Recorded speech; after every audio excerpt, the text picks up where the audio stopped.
இந்த கல்வெட்டில் திருமலை ராயபுரம் அன்னசத்திரத்துக்குங்கிற செய்தி இருக்குது. இந்த திருமலை ராயபுரம் எங்கே இருக்குதுன்னு கேட்டிங்கன்னா, நம்ம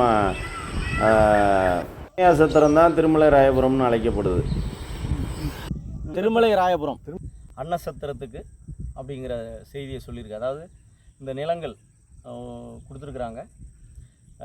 இங்கே விளையக்கூடிய இதில் ஒரு குறிப்பிட்ட வரியை வசூல் பண்ணி அங்கே வழிப்போக்கர்களுக்கு உணவளிக்கக்கூடிய சத்திரத்தை புதுக்கோட்டை மாவட்டத்தில் பல பேர்களில் அதில் சத்திரங்கள் அமைச்சிருக்கிறாங்க. இது என்னென்னா, வழிப்போக்கர்கள் ஊருக்கு போகும்போது அப்போ உணவகங்கள் எதுவுமே இருக்காது.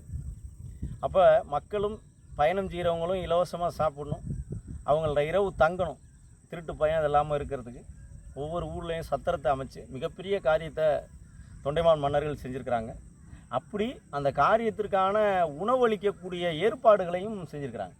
உணவளிக்கிறது தாராளமாக செஞ்சிட முடியாது. அப்போ இங்கே இருக்கக்கூடிய அந்த மிகப்பெரிய ஏரியாவில் இந்த ஒட்டுமொத்த இடத்துலையும் விளையக்கூடிய ஒரு குறிப்பிட்ட அளவு உணவுக்காக ஏற்பாடு பண்ணியிருக்காங்க. இது அதை வெளிப்படுத்துகிற அந்த தான கல்வெட்டை வெளிப்படுத்தக்கூடிய விதத்தில் வாமன உருவத்தை வெளிப்படுத்தியிருக்கிறாங்க. இந்த இடம் வளையங்குளங்கிற பகுதி அருகாமையில் இருக்கக்கூடிய சினையக்குடிக்கு அருகில் இருக்கக்கூடியது. இந்த பகுதியும் நிலமும் குளமும் அருகாமையில் அமைஞ்சிருக்கு.